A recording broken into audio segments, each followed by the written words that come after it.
Hello students, welcome to IP institute. हम लोग पढ़ रहे हैं क्लास 11th फिजिक्स और आज का हमारा टॉपिक है वर्क। वर्क का अगर हम day to day life meaning देखें तो that is completely different from its scientific definition. कुछ एग्जाम्पल्स की हेल्प से समझते हैं। फॉर एग्जाम्पल, एक रेलवे प्लेटफॉर्म पे एक कूली जा रहा है और उसने अपने माथे पे बहुत सारा वजन ले रखा है। अगर हम डे टू डे लाइफ की बात करें तो we will say he is working really very hard, लेकिन साइंटिफिक डेफिनेशन के हिसाब से उस कूली का वर्क डन 0 है। एक और एग्जांपल लेते हैं। फॉर एग्जांपल, एक सॉफ्टवेयर इंजीनियर है जो अपनी डेस्क पे बैठ के कुछ प्रोग्रामिंग कर रहा है। अब वो सुबह से लेके शाम तक उन्होंने उस प्रोग्राम को बनाया। अगर हम डे टू डे लाइफ का मीनिंग देखें तो उसने बहुत काम किया है, ही इज एक्सट्रीमली टायर्ड। लेकिन साइंटिफिक पॉइंट ऑफ व्यू से उस सॉफ्टवेयर इंजीनियर का वर्क डन 0 है। तो आखिर ये डिफरेंस क्यों है हमारे डे टू डे लाइफ के मीनिंग में और साइंटिफिक मीनिंग में, और क्या कॉन्सेप्ट है वर्क का, इसको हम आज के लेक्चर में समझेंगे। तो वर्क का कॉन्सेप्ट देखेंगे from the scientific point of view.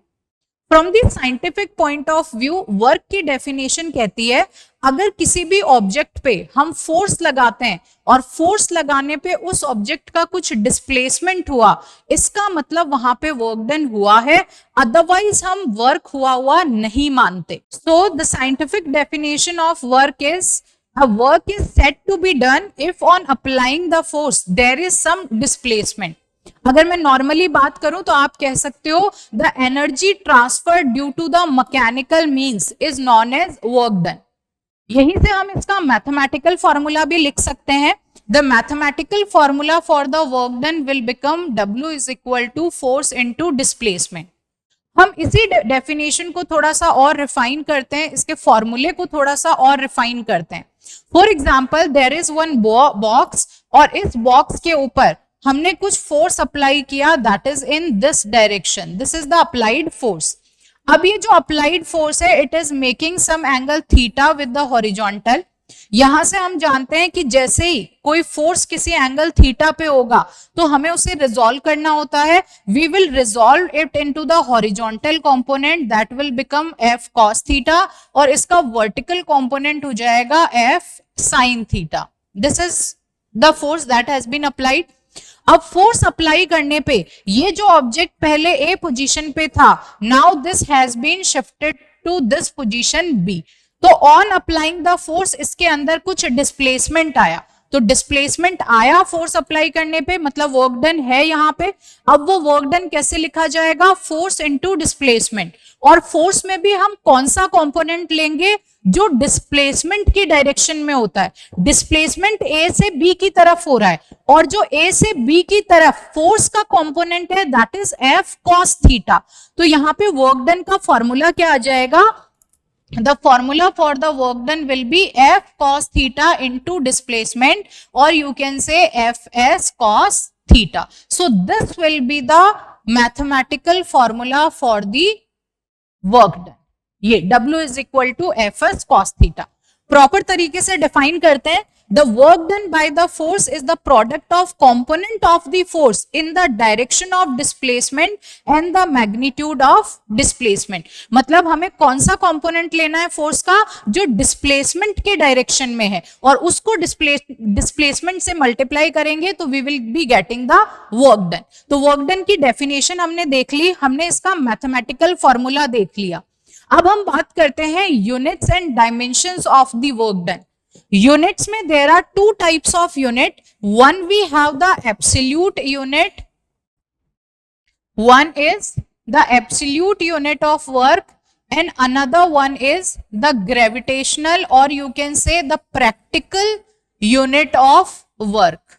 Absolute unit में हमारे पास में जो एसआई यूनिट है वर्क की, that is joule, and the CGS unit of work is erg, ERG। If I want to find out the relation between erg and joule, then we will say 1 joule is equal to 10 to the power 7 ERG. So this is the relation between joule and erg. तो absolute system में there are two units, one is SI that is joule, second is erg that is the CGS unit, और एक joule कितने के बराबर होता है, 10 to the power 7 ergs के बराबर होता है. In gravitational or in the practical unit of work is kilogram meter. पहली SI सिस्टम में आ जाएगी हमारे पास में किलोग्राम मीटर, किलोग्राम मीटर. और वहीं हम अगर CGS सिस्टम की बात करें तो CGS सिस्टम में हमें मिलेगी gram centimetre. So these are the gravitational units of work. Now let's find out the dimension of the work. Dimension कैसे निकलेगा? वर्क डन का फॉर्मूला हम जानते हैं, that is force into displacement. Force का फॉर्मूला क्या होता है? Mass into acceleration into displacement. अगर हम फोर्स का डायमेंशनल फॉर्मूला लिखें तो कितना आएगा? मास m हो गया और एक्सलरेशन क्या होता है? Velocity upon time. तो LT माइनस 2 हो जाएगा. तो दिस इज LT minus 2 into displacement. Displacement will be written as L. अगर दोनों को कंबाइन करते हैं तो हमें वर्क डन का डायमेंशंस मिल जाएंगे ML2 T minus 2. These are the dimensions of work done. ये वर्क डन के डायमेंशंस रहेंगे.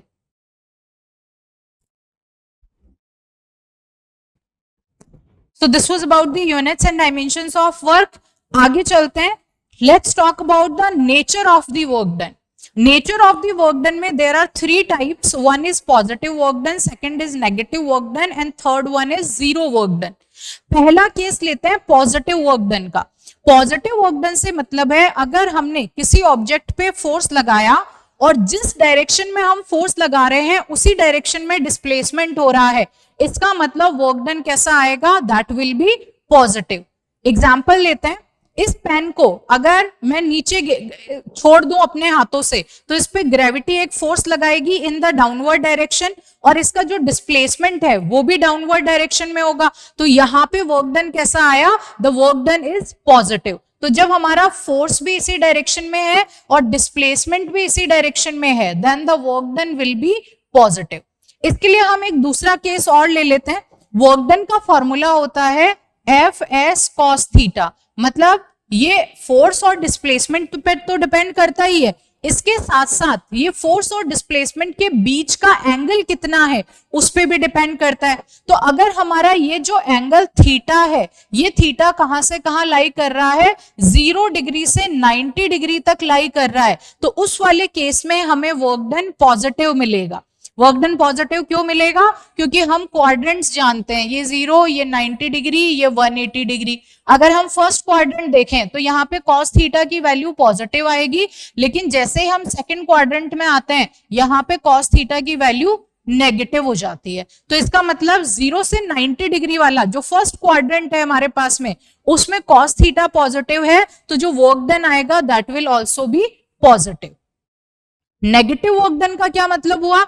जिस डायरेक्शन में फोर्स लगा अगर उसके ऑपोजिट डायरेक्शन में डिस्प्लेसमेंट हो रहा है, इसका मतलब there is negative work done. For example, अब इसी पेन को मैं ऊपर थ्रो करती हूं. जब मैं इसे ऊपर की तरफ थ्रो करूंगी तो इस पे ग्रेविटी का फोर्स तो नीचे लग रहा है, तो फोर्स का डायरेक्शन क्या है? दूसरे वाले केस में the direction of force is in the downward direction, लेकिन जो डिस्प्लेसमेंट हुआ है that is in the upward direction. तो फोर्स और डिस्प्लेसमेंट दोनों ऑपोजिट डायरेक्शन में है. उस वाले केस में हमारा जो वर्क डन होगा that will be negative. Cos theta की बात करते हैं. थीटा अगर 90 डिग्री से 180 डिग्री के बीच में है, थीटा कहां पे है? 90 डिग्री से 180 डिग्री. मतलब अगर ये सेकंड क्वाड्रेंट में है तो उस वाले केस में work done will be negative. एक और एग्जाम्पल ले लेते हैं नेगेटिव वर्क डन का. फॉर एग्जाम्पल, कोई एक ढलान वाली जगह है, उस ढलान वाली जगह में एक कोई गाड़ी है जो नीचे की तरफ आ रही है. अब उस नीचे आती हुई गाड़ी को अगर नीचे खड़ा हुआ इंसान ऐसे नीचे से ऊपर की तरफ धक्का दे तो बहुत ज्यादा पॉसिबल केस है कि गाड़ी नीचे की तरफ धीरे धीरे आएगी, लेकिन जो नीचे इंसान है वो उसको ऊपर की तरफ धक्का देगा। बहुत सारी मूवीज में देखते हैं अपन कि ढलान होती है, वहां पे नीचे गाड़ी गिर रही होती है और गाड़ी को बचाने के लिए जो हीरो होता है वो जाता है और उसको ऊपर की तरफ धक्का दे रहा होता है, फिर खुद ऐसे पीछे पीछे आ रहा होता है और जो गाड़ी है वो भी उसके साथ में आ रही है। तो अब जो पर्टिकुलर एक्टर है that is applying the force in forward direction, लेकिन जो कार का मूवमेंट है that is in the downward direction. तो डिस्प्लेसमेंट और फोर्स दोनों ऑपोजिट डायरेक्शन में हो जाएंगे, तो हमें जो वर्क डन मिलेगा दैट विल बी नेगेटिव। तो एक positive work done, the second one is negative work done, then there comes zero work done. Zero work done के लिए हमारे पास में तीन केस है। पहला केस है अगर हमारा W किसके बराबर एफ एस कॉस थीटा। इसमें केस नंबर 1 की बात करते हैं। केस नंबर 1 कहता है इफ फोर्स इज जीरो, हमने क्या कहा, if F is equal to zero. इस वाले केस में अगर हम F को जीरो पुट कर देंगे तो वर्क डन किसके बराबर आ जाएगा, it will be equal to zero. अब हम करते हैं सेकंड केस की बात। सेकंड केस में अगर हमने फोर्स तो लगाया लेकिन कोई डिस्प्लेसमेंट नहीं हुआ, मतलब डिस्प्लेसमेंट अगर जीरो है, तो उस वाले केस में भी वर्क डन क्या आएगा, it will be equal to zero. Case क्या हो सकता है, एक कोई दीवार है, उस दीवार पे हम बहुत तेज धक्का लगा रहे हैं। अब दीवार का तो कोई डिस्प्लेसमेंट हो नहीं रहा, लेकिन हम तो बहुत फोर्स लगा रहे हैं, तो फोर्स यहाँ पे जीरो नहीं है लेकिन डिस्प्लेसमेंट जीरो है, तो वर्क डन क्या कहलाएगा, the work done will B zero. ये दूसरा केस। अब हम यहाँ पे थर्ड केस की बात करते हैं। थर्ड केस कहता है अगर हमारा कॉस थीटा जो है वो क्या हो जाए, वो जीरो हो जाए। ये किस केस में होगा, जब थीटा किसके बराबर आएगा, 90 डिग्री के। इस वाले केस में भी जो वर्क डन आएगा that will be equal to zero. Here the work done will be equal to zero. अब तीसरा वाला केस कौन सा हो सकता है, अब देखो स्टार्टिंग में हमने वो एक कूली वाला एग्जांपल लिया था। कूली वाले केस में क्या हो रहा है, कूली वाले केस में ये कूली ने यहाँ पे बहुत सारा वजन है जो अपने माथे पे रख रखा है। अब जो इस वजन जो है, ये वजन फोर्स किधर लगा रहा है, डाउनवर्ड डायरेक्शन में, तो फोर्स लग रहा है डाउनवर्ड डायरेक्शन में। लेकिन जो कूली है उसका मूवमेंट है आगे की तरफ, वो कुछ इस तरीके से डिस्प्लेसमेंट कर रहा है। तो आप देखो डाउनवर्ड डायरेक्शन में फोर्स है और इधर की तरफ हमारा डिस्प्लेसमेंट है, तो उस केस में जो एंगल बन रहा है फोर्स और डिस्प्लेसमेंट के बीच दैट इज 90 डिग्री। That's why we say the work done is equal to zero. तो जब भी फोर्स और डिस्प्लेसमेंट के बीच में 90 डिग्री का एंगल होगा तो तब उस केस में भी हमारा वर्क डन जीरो आएगा। तो ये तीन केस है, positive, negative and zero work done case. So these are known as nature of the forces. Now let's talk about the variable force. भाई वर्क डन क्या होगा अगर फोर्स हमारा कांस्टेंट नहीं है। वेरिएबल फोर्स वाले केस में हम क्या करते हैं, वी मेक अ कर्व। हम यहाँ पे एक ग्राफ बनाते हैं और ग्राफ बना के उसको फोर्स एंड डिस्प्लेसमेंट के बीच में हमने वाई एक्सिस पे फोर्स ले रखा है और डिस्प्लेसमेंट ले रखा है एक्स एक्सिस पे। This is in metres. अब यहाँ पे फॉर एग्जाम्पल हमारे पास में जो कर्व आया that is something like this. Variable force है तो कुछ इस तरीके का कर्व आया। अब कर्व आया तो अब हमें इसका वर्क डन पता करना है। जो वर्क डन होता है उसका फॉर्मूला है work is equal to force into displacement. This is the formula for the work done. हम यहाँ पे क्या करते हैं, इस टोटल वर्क डन को निकालने से पहले हम यहाँ पे एक छोटा सा एरिया ले लेते हैं। भाई पूरे का एरिया तो बहुत ही डिसफिगर्ड है तो हमें पता नहीं चलेगा क्या करना है, तो हम यहाँ पे एक बहुत ही छोटा सा एरिया जो dx डिस्प्लेसमेंट का है और यहाँ पे अगर हम फोर्स देखें तो दैट इज ऑलमोस्ट कांस्टेंट, क्योंकि ये बहुत छोटा सा हम यहाँ एरिया ले रहे हैं। तो इस छोटे से एरिया में कितना फोर्स लगा और कितना वर्क डन हुआ वो हम कैलकुलेट कर सकते हैं। अगर यहाँ वर्क डन कैलकुलेट करूं तो क्योंकि हमने यहाँ पे छोटा सा डिस्प्लेसमेंट dx लिया है और फोर्स हम इस पर्टिकुलर dx के लिए f मान के चल रहे हैं, तो जो dw वर्क डन आएगा the dw work done will be equal to f dot dx। ये हो जाएगा, ये आया इस पर्टिकुलर छोटे से पार्ट के लिए। अगर मैं इसको इस इनिशियल से फाइनल पोजीशन तक की लिमिट लगा के इंटीग्रेट कर दूं तो मुझे ये टोटल जो यहाँ आई पॉइंट से एफ पॉइंट तक का वर्क डन है वो पूरा का पूरा वर्क डन मिल जाएगा। तो इसमें नेक्स्ट स्टेप क्या होता है, नेक्स्ट स्टेप में हम इसको इंटीग्रेट करते हैं और इंटीग्रेट करने पे हमें जो वेरिएबल फोर्स का वर्क डन मिलता है that is F dot D x, और यहाँ पे तुम लिमिट लगा देना। This is how we will find out the work done for the variable force। दूसरा क्या कह सकते हैं, इस एरिया के अंदर जितना भी एरिया इस कर्व के अंदर जितना भी एरिया आएगा that is going to give us the work done. अगर बहुत ही सिंपल से हमारे पास में ग्राफ आते हैं, जैसे कि कोई ग्राफ इस तरीके से बना हुआ है, कुछ इस तरीके से, और अब हमसे पूछा है कि बताओ इसका वर्क डन क्या होगा, तो हम इस वाले एरिया को लेंगे, इसको ऐसे ले लो और फिर इसमें से इसको माइनस कर देंगे। जो ऊपर होता है उसे पॉजिटिव लेते हैं, जो इस ग्राफ के नीचे होता है इसे हम नेगेटिव लेते हैं। तो ऊपर वाले को प्लस वर्क डन लिखेंगे, नीचे वाले को माइनस वर्क डन लिखेंगे and we will get the answer. अब इसको थोड़ा सा आगे भी अगर हम ले तो कुछ इस तरीके से कर सकते हैं। तो ऊपर एरिया आ गया ये, तो दिस is work done 1, this is work done 2 and this is work done 3। तो टोटल वर्क डन क्या आ जाएगा, area under the force displacement curve, तो W1 positive minus W2 plus W3।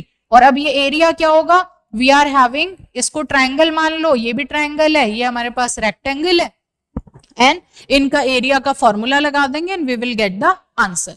So this is how we find out the work. Variable force के लिए, constant force के लिए nature क्या होता है वर्क का, ये सारी आज हमने की बात है।